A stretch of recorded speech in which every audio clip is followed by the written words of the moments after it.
views expressed on this program are those of the host, guest, and callers, and are not necessarily those of this station, its management, or other advertisers. You're listening to Transformation Talk Radio.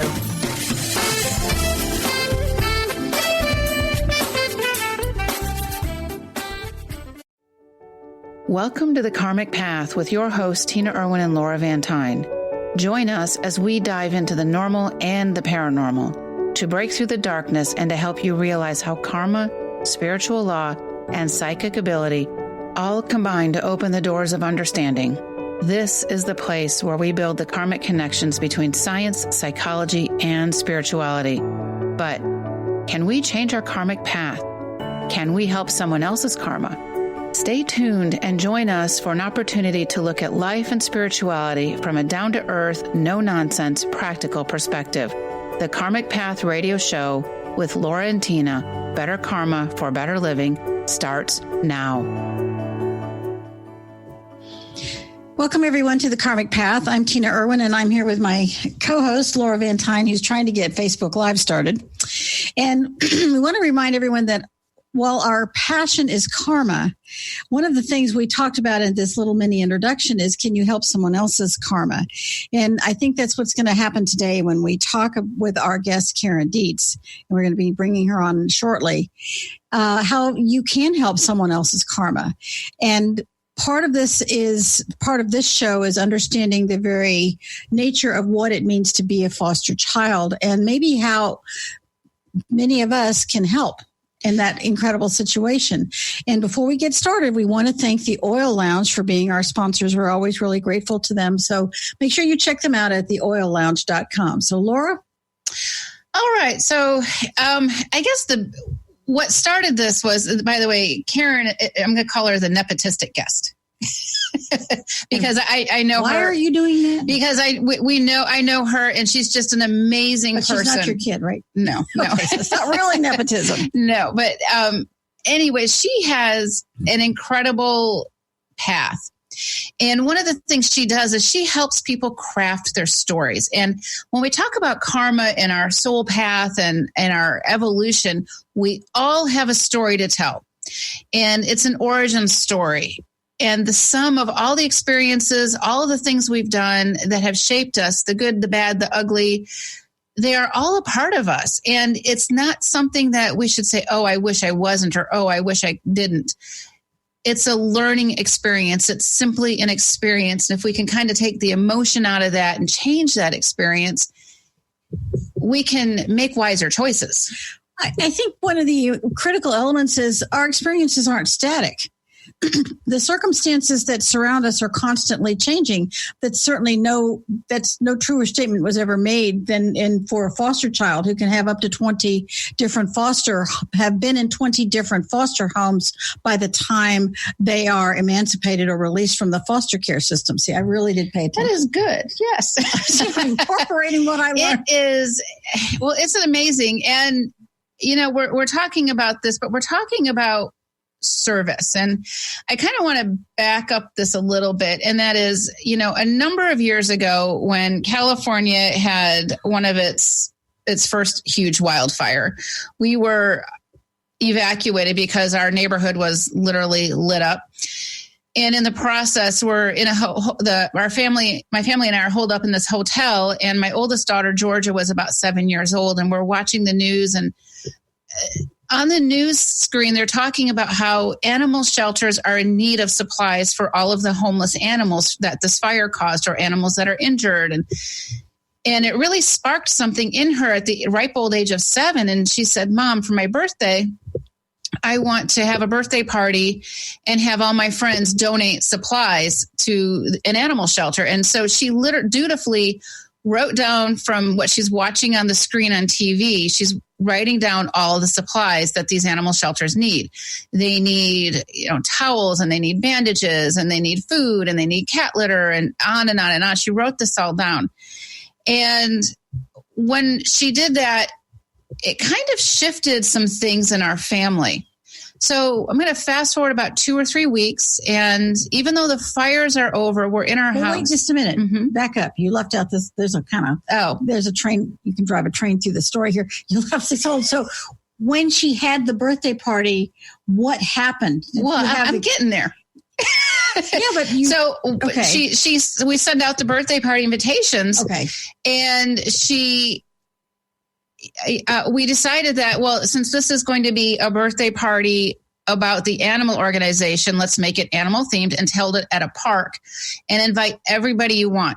And what this did was it allowed those kids who couldn't necessarily come to birthday parties because the school they went to, there's a wide variety of socioeconomic statuses, and some kids don't go to birthday parties because they can't afford to bring a gift for the birthday kid. And it enabled those kids to come in and go to the party too. Not that if you don't have a present, you can't come, but they feel awkward. Right. It's an awkward feeling. So, old towels, old this and that. And so this birthday party that we had was an amazing success. And, I had this Toyota Sienna minivan, and it was filled to the rim with supplies for the animals.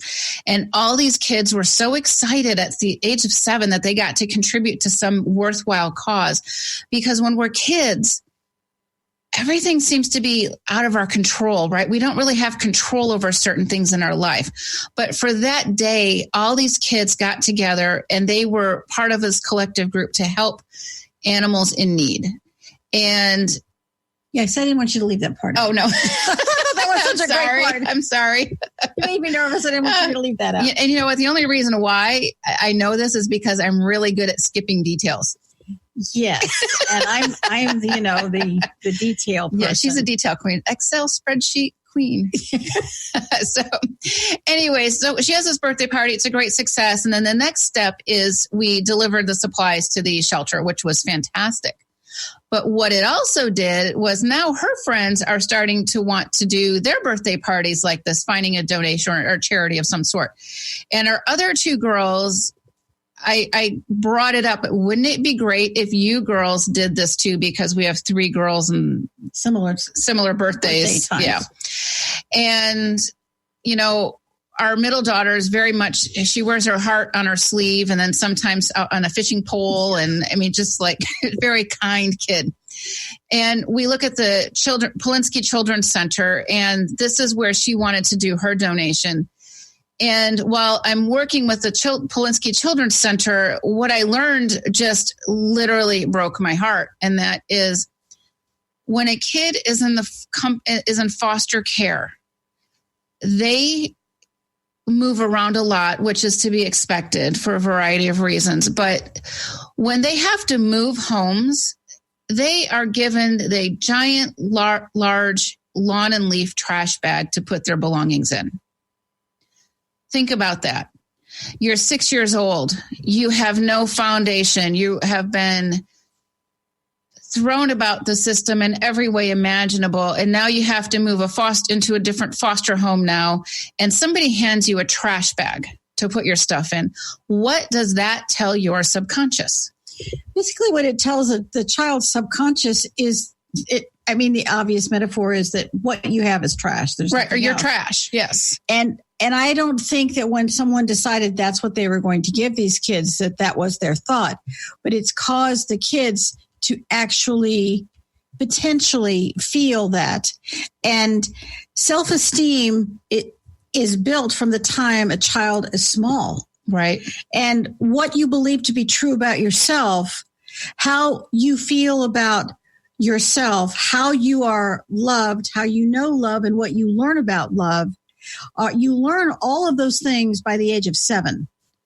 And when you have no foundation, no roots, it creates a challenge inside of a person.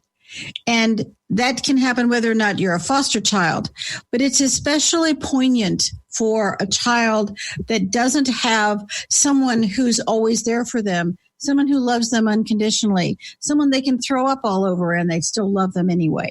Yeah. And when you don't have those things, when you don't have that foundation, it creates some serious emotional challenges, not to mention the traumas. They have their own form of post-traumatic stress disorder simply from growing up. And I think maybe what we should do now is go to break so we can start with Karen. All right. That sounds like a good plan. We're a little bit early. I'm just throwing you a curve here because I'm so excited. She's 2 curves in the first segment. So did I miss anything? Well, give me a second here, but when it comes to these types of things, their experiences and what happens with them and what we do with them can make all the difference in the world. And we are so excited to have Karen on here because we're going to be talking about her work with the Just-in-Time Foster Youth Program. And with that, we'll be back. You're listening to The Karmic Path on Transformation Talk Radio. And please check out theoillounge.com. They were super helpful to me this week, by the way. And we'll be right back.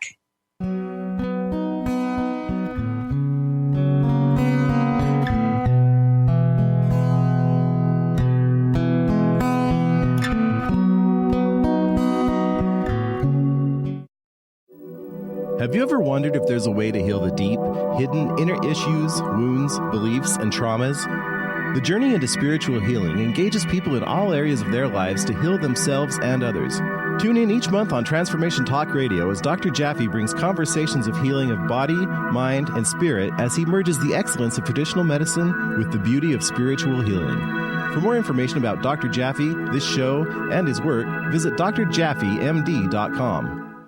How would you like increased health and vitality? How would you like to avoid the onset of disease as well as slow the aging process? This is all possible through a simple, safe, and natural process. Every day we are either moving toward wellness or away from wellness. Hi, I'm Mary Jane Mack. I'd like to be your partner in achieving optimal health. Contact me now at maryjanemack.com or call 425-392-0659. Visit maryjanemack.com.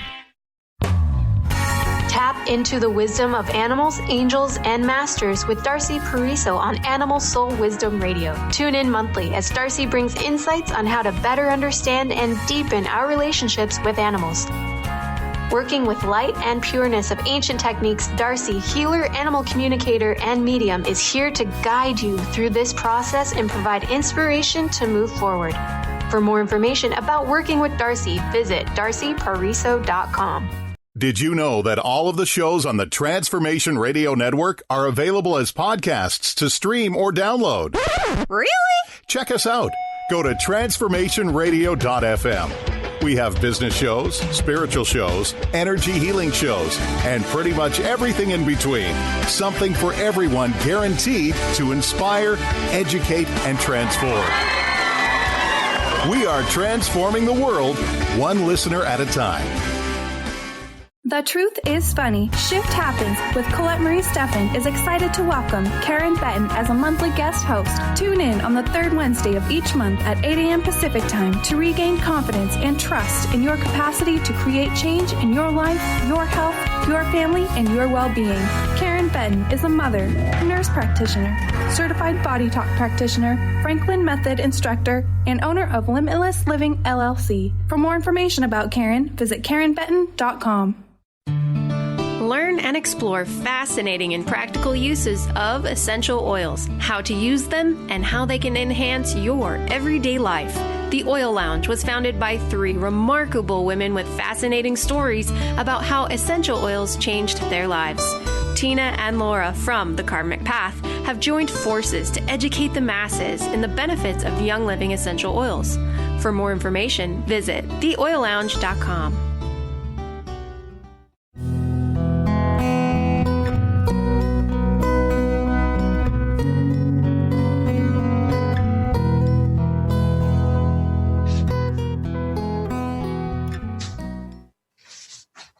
Welcome back to The Karmic Path. I am sitting here next to Karen Dietz, who is author of The Business Storytelling for Dummies, which is a fantastic book. Check it out, by the way. Everybody needs an origin story. And when we learn how to craft our origin story, we get to know who we are a little bit better. And while we're here with Karen, so Karen and I one night were having dinner with our spouses, and we were talking about the foster youth program she was talking about. And I'm like, oh my God, did you know about the black trash bag thing? And Karen's like, why, yes, I do. And so that's, I thought you got to be on the show because she's going to tell us a story about this in a minute. But if you want to find out more about Karen, you can go to KarenDietz.com. That's diet with a Z. You get that a lot? Right. Okay. KarenDietz.com. And she is the author of the Business Storytelling for Dummies. And it's a fantastic book. And it really helps us to, honestly, it's a little unnerving sometimes. It's like, okay, gosh, what about this about me? Or what about that? And it really makes you think about yourself in a whole new light. It's a fantastic book. All right. So she has been helping former foster youth, craft their origin story to find their voice. And one of these stories in particular has helped Just in Time for Foster Youth. And it's Just in Time for Foster Youth. It's not a .com, but it is a .com. So. Okay. JustInTimeFosterYouth.com to raise funds to equip every foster kid with their own special bag to put their belongings in. And this former foster youth is on a mission to get our foster youth out of trash bags. Right. Except I'm not a former foster youth. No, you're not. No, you're the person you helped tell the craft story to. Right. Yes. Yeah. So, and it's amazing karma in action. It's just absolutely astounding. So a little bit, Karen, so when did you come to realize people had the need to craft their story? I think it happened for me personally when I was in a job interview and somebody said, tell me about yourself. And I'm kind of going, where do I start? I mean, when I was 5 years old, right, or when I'm in college. I mean, I've had a lifetime of experiences. How do I get my head wrapped around that? Right. And I think everybody has that first job interview story. And if you can go into that first job interview with a story about yourself, one that is memorable, it really ups your odds of, I think, getting hired. That's right. And then the other time that it happened was when I was on a date. And my date says to me, tell me about yourself. And I go, well, I was born in, Right. And I think we've all been in that place, right? Yeah. Where it's like, oh gosh, what do I say? But if you can kind of craft that story and it gives you a platform, right? It does. How does that help us? Well, first of all, it's a way to figure out how to share your journey of your life in a way that is pretty focused, but also allows people to really understand who you are at a fundamental level, but in a way that makes everybody feel great about you. So what we do when we're working on our origin story is we look at the whole journey and then we determine, well, what's the theme of that? And what does all that mean to me, like today? And once we understand that, then it's really easy to go back and pick out the experiences that allow us to get to that final thought and share that with people. And all of a sudden, our whole life starts making sense. Right. Yeah. And you'll go, God, I never knew that about myself. Or it's like, I've done it for myself. And you've done it for yourself, but you've also done it for some pretty big companies like Disney and TEDx. So I'm looking at your resume because we're creating notes for the show. And I'm looking at Disney and I'm looking at TEDx and foster youth. Okay. That's a big gamut to be able to help, a CEO of a big company to, a kid who barely got out of high school, maybe in and out of jail, maybe has all these horrific traumas. That's a big gamut to help people, a variety of people balance who they are and to create that story. Well, yes. And I'll tell you a common experience I have, no matter whether it's an executive or a former foster youth who's maybe, age 18 to 24, 25, is that once they get a handle on their story, it becomes so meaningful to them that they get actually emotional about it. And in a good way, right? In a way that their own story touches their own heart. And I tell you, when you can craft a story and tell a story in that way, not only do you feel like so enlivened about who you are, but other people will too. It is a moment of engagement, right? So if you can, storytellers, Hollywood and all, they're great storytellers. It gives us a way to relate to people. Yes.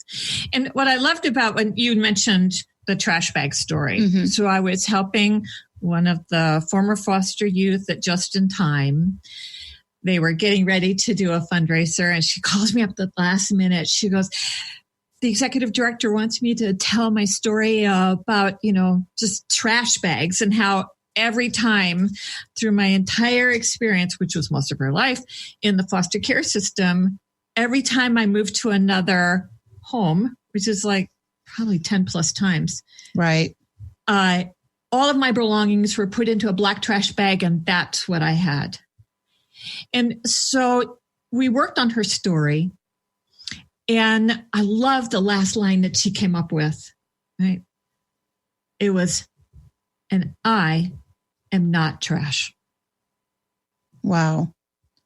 That's what the final message was that she was going to deliver to everybody in that audience. I am not trash. And this is a kid who grew up in the foster system, who has a minimal education based on her experiences. Being scuttled from different school to different school does not create a strong foundation. Right.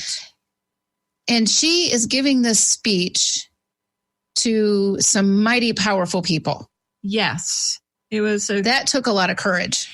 It takes a lot of courage. But one thing that she's learned by being able to tell her story, because this is not the first time I'd worked with her, was once she gets her story down, right, her confidence soars. And that happens across the board. Every foster youth I've ever worked with, their confidence just soars. Well, I guess what you're doing is, and this goes with that for everybody, but especially with foster youth, they now have ownership of something that no one can take away from them.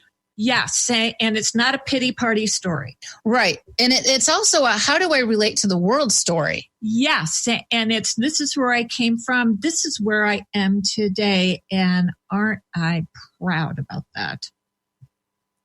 That's huge. That is huge. Because when you grow up and you're disposable, right? Yes. And as a former teacher, I've had foster kids, and I've had kids who may have been better off being foster kids.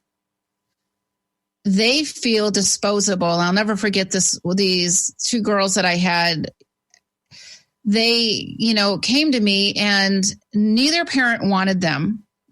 The parents were teenagers when they had them. They were never given up for adoption because they could just do it or whatever. Neither parent wanted these girls. The grandparents didn't want these girls, and nobody could afford these girls. So these girls are left with, I have nothing to lose. And from a societal point of view, when you have society members with nothing to lose, that's dangerous. Right. They had no ownership of anything. They had no control over anything. So as you're helping these foster youth craft their story, and this is for Just in Time Foster Youth, which is an amazing program. And you and Tina will be talking a little bit more about that in the next segment. Just amazing. It fills a need. But when you're giving them that ownership, they get their self-esteem back. Do you find also that they start to heal within inside themselves a little bit?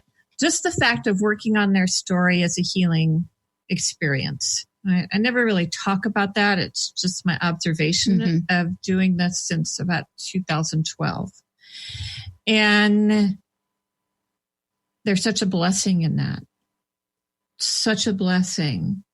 I never address it with them directly, right? It's sort of an outcome that is a very special place to find yourself in.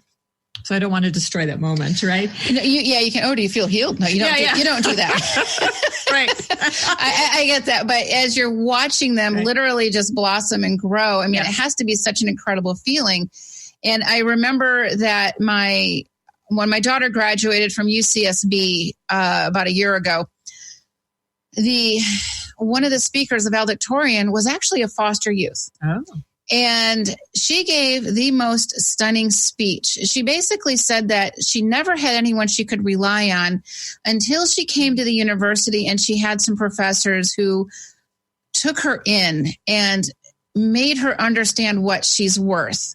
And I think that there's so many of us that grow up with all kinds of traumas and dramas, and it shatters us. And how do we grow from that? And I think one of the ways to do that is simply by thinking about and being introspective of our origin story. We all have one. We all have ups and downs and twists and turns, no matter what we do. And your book, The Business...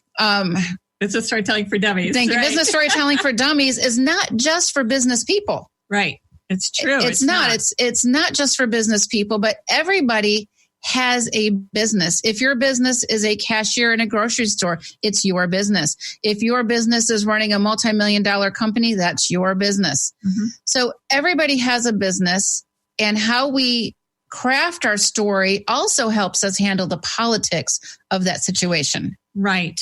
It's all about who are you and what do you do? How do you share that in a way that's engaging and interesting, that builds connection and relationships? And stories, your stories, are actually the most powerful personal development tool you have available to you. You can learn so much from your stories if you have to take the time to dig into them. Right. And that's it, right? And that can be scary. It can be scary. Yeah. It's scary for these former foster youth.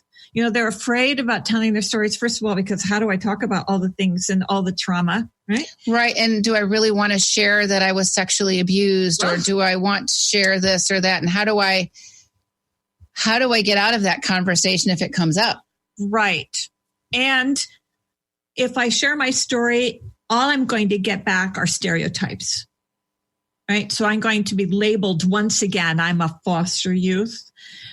And so that doesn't feel good. And then what happens if I tell my story and then people ask me some really intrusive questions? Right. Because they're curious, right? Well, what kind of abuse did you have? Right. What was that sexual abuse like? You know, right. They're well-meaning, but they're not necessarily well-thinking. Yeah. And so there's lots of resistance to sharing their stories. But if you do it in a way where people end up feeling really proud of where they are today, what they've come through and what they've been able to achieve, then it's magic. And I've even had former foster youth who have helped with their stories actually go on and become advocates for changes in the foster care system. Even within the government system. I mean, it's a huge deal. And it is. So they'll testify in front of Congress at the national level. Right. Can you imagine? That just blows me away. So by your ability to help them craft their story, they're able to start, they can testify in front of Congress. I mean, that's how powerful knowing your origin story is. Mm-hmm. We're going to take a break in a moment. And when we come back, Tina's going to come in and you guys are going to talk about a couple of things. One is the Just in Time for Foster Youth, kind of what they do, but also 7 signature stories that you can do to find your voice and to claim your personal power. So you are listening to The Karmic Path on Transformation Talk Radio. We will be right back.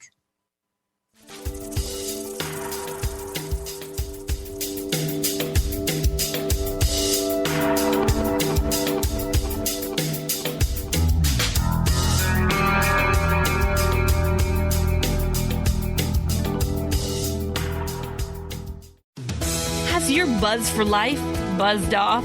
Feeling ignored, invisible, and wondering if this is really all there is?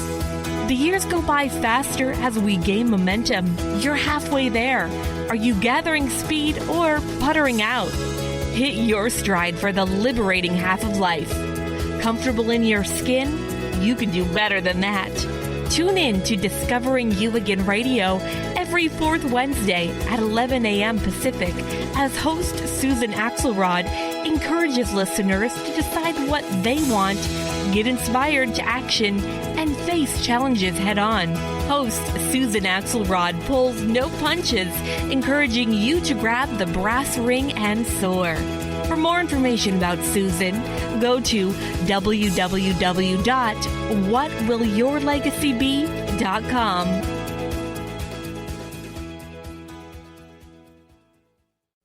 Is traditional medicine not working for you? Do you still feel as if your health isn't 100%? Here at the Holistic Medical Center, Dr. Nushin Darvish and the qualified staff look through the dimensions of wellness and start a healing plan prioritized to your needs.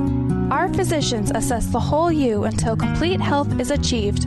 Get the help you need by visiting drdarvish.com or call 425-451-0404. What is holding you back from living the life you are meant to live? Why is it vital to believe in something bigger than yourself? Are you in physical or emotional pain? Tune in monthly to Vibrant Purposeful Living. Awaken the vibrant life within you with Lou Paradise and Dr. Pat on TransformationTalkRadio.com. Lou's passion is to help everyone experience positive solutions for life.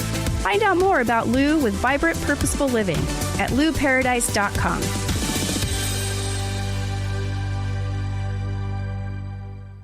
Tune in to The Truth is Funny with Colette Steffen each Wednesday at 8 a.m. Pacific, 11 a.m. Eastern on TransformationTalkRadio.com. This hit show will have you thinking outside the box and riding the wave of infinite potential. Join Colette on the Higher Self Network, inspiring listeners to shine their brilliance and ensure success while roaring with laughter as they recognize the humor of the giant cosmic joke. Visit thetruthисfunny.com.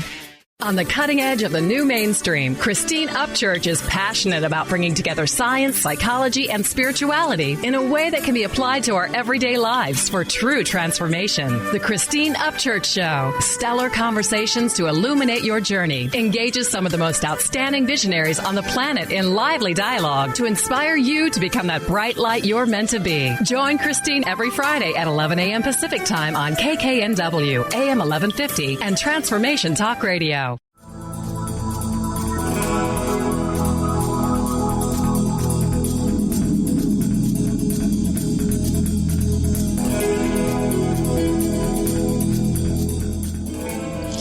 Welcome back, everyone. I'm Tina Irwin, and you're listening to The Karmic Path on Transformation Talk Radio. Today, I'm here with the second half with Karen Dietz, our special guest, and she's talking about creating your signature story for telling your story. Mm-hmm. And so, Karen, I'm going to kind of turn this over to you and talk to us about just in time and what does this do for foster youth? And we're going to also be reiterating if someone wants to get involved. And before you start, I want to point out to people that when you're actually sitting next to Karen, she has this light in her eyes and it's this sparkle. And I have found that when people are doing service for others, there's something inside of them ignites with this light. And Karen has that. And maybe you can share with others how they can find that light. Absolutely. So I'm going to turn it over to you. Thank you. I've been volunteering at Just in Time for Foster Youth. It's here in San Diego. It's a nonprofit organization since 2012 to help the former foster youth and their staff find and tell their most compelling stories. It's a way to, find their voice. Mm-hmm. And so when we can find our voice and tell our stories, it's very, very powerful. And we have much more impact and influence in the world. So do you want me to talk about the 7 signature stories? No, but I think it would be really great if you could tell people about what Just in Time does, because it's only been in existence 7 years. So let's start with sharing with people some numbers. When you started, how many people were you helping and how many people are you helping now? Well, Just in Time started, I think it was maybe in the early 2000s, mid 2000s. I joined started volunteering with them in 2012. And their whole mission is former foster youth emancipate from the system at age 18, and then that's it. Right. What happens next? What happens next? They often end up homeless, couch surfing on the streets because they don't have a place to stay. How do they get a job? Right? How do they get a car? And how do they get into college? They get into college? No one tells them that. They don't have parents. Right. They have no fail-safe system. Right. And so Just in Time was founded by 3 amazing women who decided that they needed to step in and provide services just in time for these young people when they emancipated from the system so that they could get a leg up. Right. So they would find them housing. They would furnish the apartment. Okay. So let's say that somebody wanted to donate to Just in Time. Yes. And what kinds of things do they need? Let's say that someone is 18, they're emancipated, they've been given their trash bag. What do they need at that moment? Right. Well, at that moment in time. A suitcase would be helpful. Exactly. But that's a new suitcase. Right. What they need is they need help with housing. They need help finding a job. They need help with basic skills like financial fitness. You know, how do you open up a bank account? How do you start creating a budget? How do you start saving money? How do you manage a credit card? What is credit debt? How do you find a job? How do you write a resume?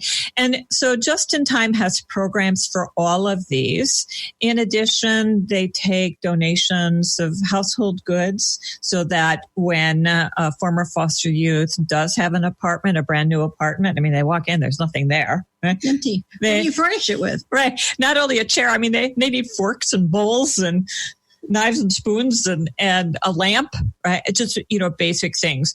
And so Just in Time has storage units where former foster youth, when they're in that situation, can come and do some shopping for the day. And that's all volunteer driven. And then there's a truck that delivers it to their apartment. Yes, volunteers have trucks. They would load up the trucks. We take up to their apartment. We help everything get unloaded and set up. And so we help people get set up for college. Okay. For what do you do for that? Well, it's that program is called College Bound, I think. And it's a program where a day everyone who comes together, volunteers and former foster youth. And by the end of the day, a couple things happen.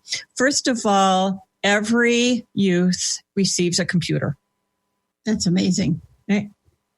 And then they're paired up with a volunteer and we go shopping. Okay. Everybody has a budget and, okay, do you need a desk lamp? Do you need notebooks? Do you need pens and paper? Towels for the bathroom. Yes. And linens, right? What do you need in your college dorm to be a successful student and to, live in the dorm? So they go on that little shopping trip and get everything that they need, and then they're set up. And then there are volunteers that, and I've done this to help when they get into college. Well, how do you study? Right? How do you organize your schedule? What do you need to know about? How do you face your fear?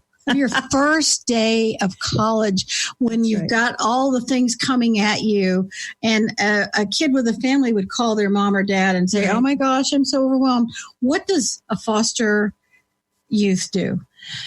Well, if they have a volunteer, they're lucky, right? Somebody who they can call or talk to, and that volunteer can help them.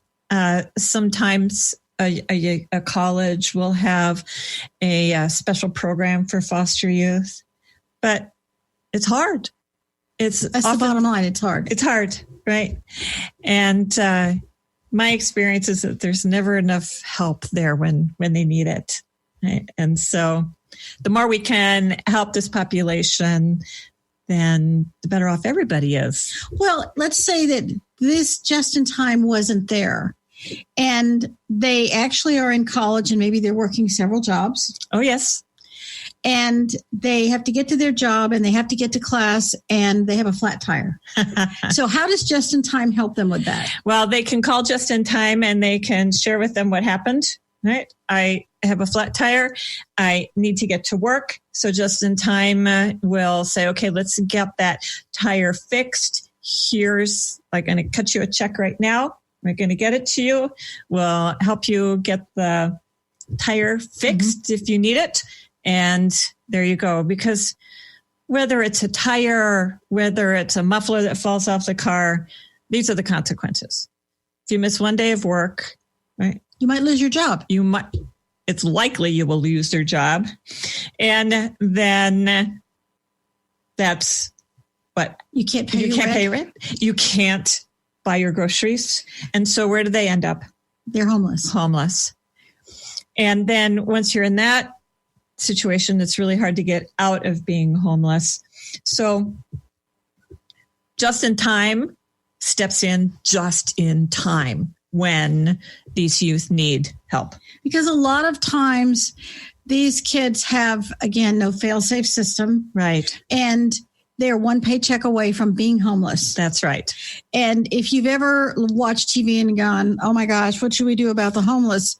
What if we were to prevent people where we can from becoming homeless in the first place? Because let's face it, if you're a young person, you'd like to have the power of being independent and building your life. But we all need help from each other. That's right. And what I've learned is that from working over the years with these former foster youth and their stories is that everybody has a different story. And there are a lot of stereotypes that people who aren't in the connected to the foster care system, we have a lot of stereotypes about these young people, most of which are not true. I work with they have the most resilient population I have ever come across. When they're in school, sometimes they're working a job or two. If they're not in school, they have a job or two, and they're raising their young siblings. Or their children. And so these are enormous, they're not obstacles, but they're the day-to-day challenge. Yeah, the day-to-day challenges that they have, and at such a young age. I'm going to interrupt you here. Yes. We're going to skip our break because you're on a roll, and I don't want to stop that. So we're going to keep going. Right. So what I really value about working with these former foster youths is every story is different. I feel so blessed to be able to help them find their voice and tell their story in a way that makes them feel so great about themselves and make whoever is listening to them so great. Because what you're teaching them is how do you garner respect, not pity.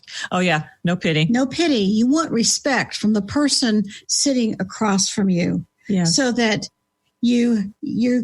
that person can see you sitting tall and straight and independent and courageous. Absolutely. Courageous is a great word to use here. And so if I can help them find that place in even just a little way, I feel totally blessed. Okay. So this is a show about karma. Yeah. I want you to talk about the karma of what has happened when you have helped certain foster teens and young adults. What has happened to them into the future? How has that either come back to you or come back to the foster children community? Well, I can only share with you some observations. Okay. And some of my observations, as I mentioned, the one, which is that some of these former foster youth, they turn into advocates. Right, for change within the system. Many others say, oh, I want to give back. This is so interesting. I want to give back to Just in Time because they helped me. I want them to be able to help others. And so let me tell my story so that we can raise more funds. Okay, so tell the story of the two events you told me before we actually started the show. Right. This was so fascinating. so heartwarming. We hear a lot of bad stuff, but this was a good thing. one of the first young people I worked with at Just in Time. It was for a big gala event, the annual fundraising event that many nonprofits have. And so here we were at the gala event, and I had been working with Sarah for, weeks. She's a former foster youth, and telling her story. So we're at the event, and it's at this big mansion on the tennis courts. Hundreds of people. That tells you how big the tennis courts were, right? And everybody's having a great time. There was an MC there, was there for the evening orchestrating the event. And everybody was partying and totally ignoring him. Right? And then it comes time for Sarah to tell her story. And she got up on stage and she started to speak. And what happened is that soon, it was just like a minute or two, everybody stopped talking. All of their attention was riveted on Sarah. You could have heard a pin drop in that audience. And you had been working with her. Yes, and I've been working with her to tell her story in that situation, up on stage. She had rehearsed. She put a lot of work into it. And you had given her the confidence of preparation. Well, yes, absolutely. And the confidence in how to talk about her experiences in a way that made her feel really good. Great. And so bottom line is she was done after 10 minutes. And they immediately did a raffle or auction, right, after her story. And they raised immediately $75,000. Wow. One story, $75,000. So fast forward to this last year. So I was in 2012. So this last year in 2019, it was just in March. I helped 2 former foster youth stand and deliver their stories at the gala event in front of several hundred people, like I think maybe 500 people, 400 or 500 people. They did so great. And by the end of the evening, that organization, Just in Time, they had actually netted $800,000. So almost $1 million came in. Yes. And the year before, in 2018, they raised $550,000. So that's the jump, right? And so every year that they tell their stories, donations grow significantly. So that's one observation, right, that I have, the power of their stories. But I think for the former foster youth, what I observe again and again and again is they just feel grateful now about their own experiences. So I think the thread that runs through here are 2 things: service and gratitude. So these former foster youth turn into wanting to be of service.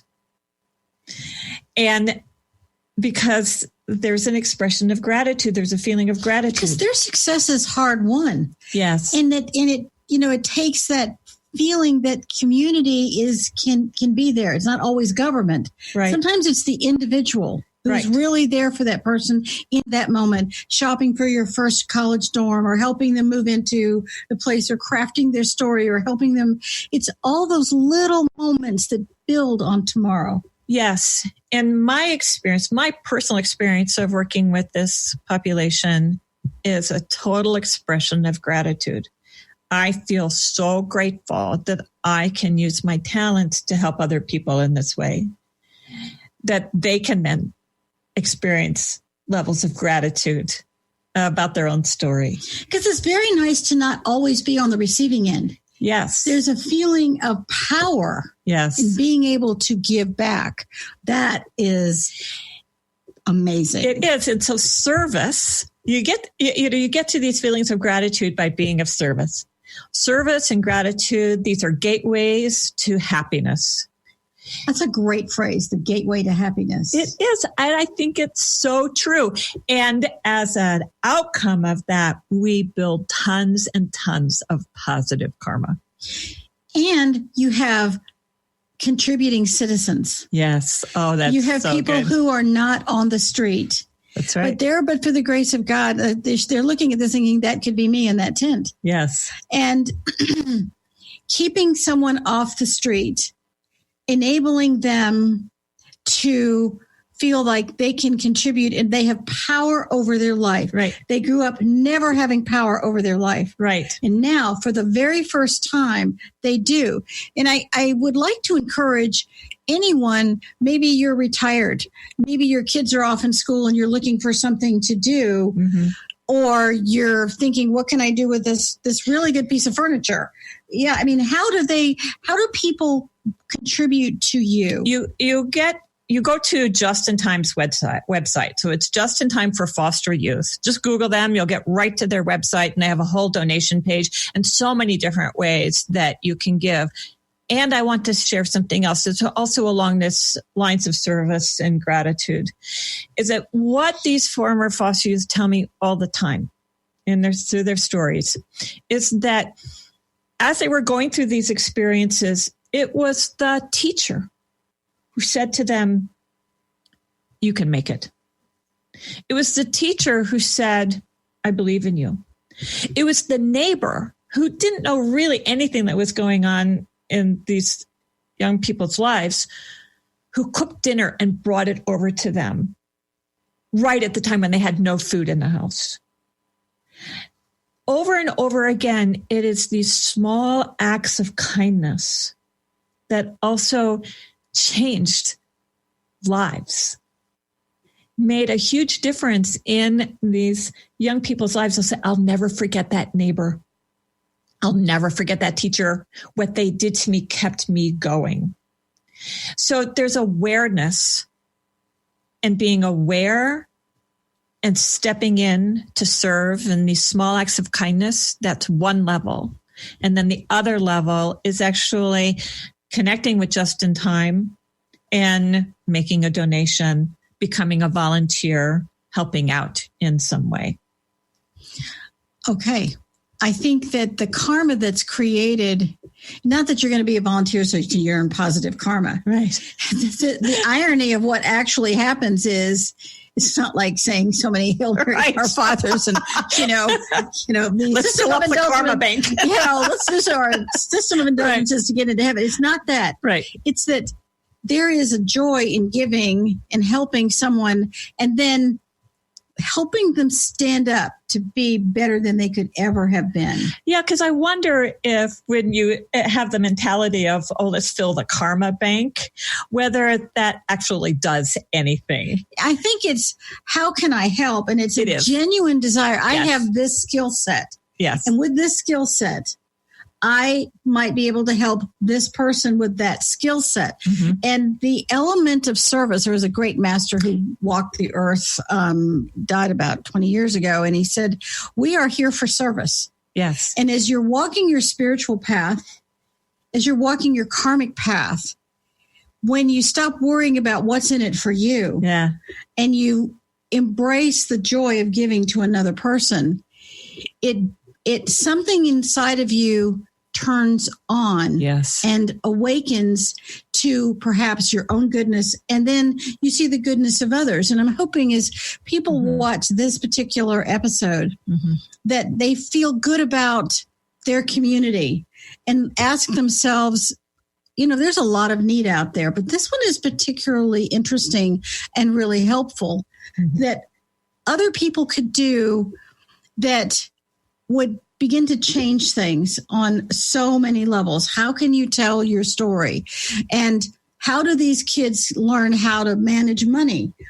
We have a lot of people who have no idea what a credit card is. Or when I was in the Navy, I had one young woman who thought that if you had checks in your checkbook, that meant you had money in your account. And we assume that everybody knows these and things. They don't know those things. They don't. They don't know how to look for a job. They don't know how to write a resume. They don't know how to fill out an application. They don't know how to fill out an application. So these are fundamental skills that we take for granted that not everybody knows. And so we have to approach people with questioning, how can I help you? What do you know? What don't you know that I do know that I can help you with? And everyone has certain skill sets that could be of benefit to someone else. Absolutely. And sometimes all someone needs is an ear to listen. That's true. Sometimes maybe you don't have what you think is a special skill set. You just can be an ear that someone could call and listen to. I'm so glad you said that, Tina, because people, might have assumptions about how I work with these former foster youth. Oh, okay, here's a church service story. Here's how we start, blah, blah, blah. But, it's not about that. It truly is just listening. Okay, well, we have very little time left, seconds. Right. What do you want to leave our listeners with as we end this super fast hour? And we're deeply grateful that you came and joined us today. First, I want to reiterate that service and gratitude are the gateways to happiness. And who wouldn't want more of that? Absolutely. And then if you want to know more about the 7 signature stories that every person needs to be able to tell about themselves, you can go to my website at KarenDietz.com. You can sign up for my newsletter and you'll automatically get that worksheet. Okay. All right. We want to thank everyone for listening today. And as always, we thank the Oil Lounge for being our trusted and very precious sponsor. I want to thank our producer, Kat Graby, for sticking with us through all of these things. Be sure to check out our books and courses on thekarmicpath.com and stay tuned next week. It's going to be exceptionally interesting. We want to give a special thanks to you, Karen, for being with us today. You've been just amazing as we bang our headsets. And with that, we will sign off. We'll see you. We'll talk to you next week. Thank you all. Thank you for spending time with us on the Karmic Path Radio Show. Listen live every Thursday at 4 p.m. Pacific Time as we explore the fascinating elements of karma and how to make those critical connections between spirituality, science, and psychology. Both of us are seasoned psychics living ordinary lives in public education and the military. Tina and I both have a deep-rooted dedication to learning how the unseen world works and to share this knowledge. Learn how to create a heightened sense of understanding and karmic awareness for greater personal balance with the Karmic Path. For more information, visit thekarmicpath.com.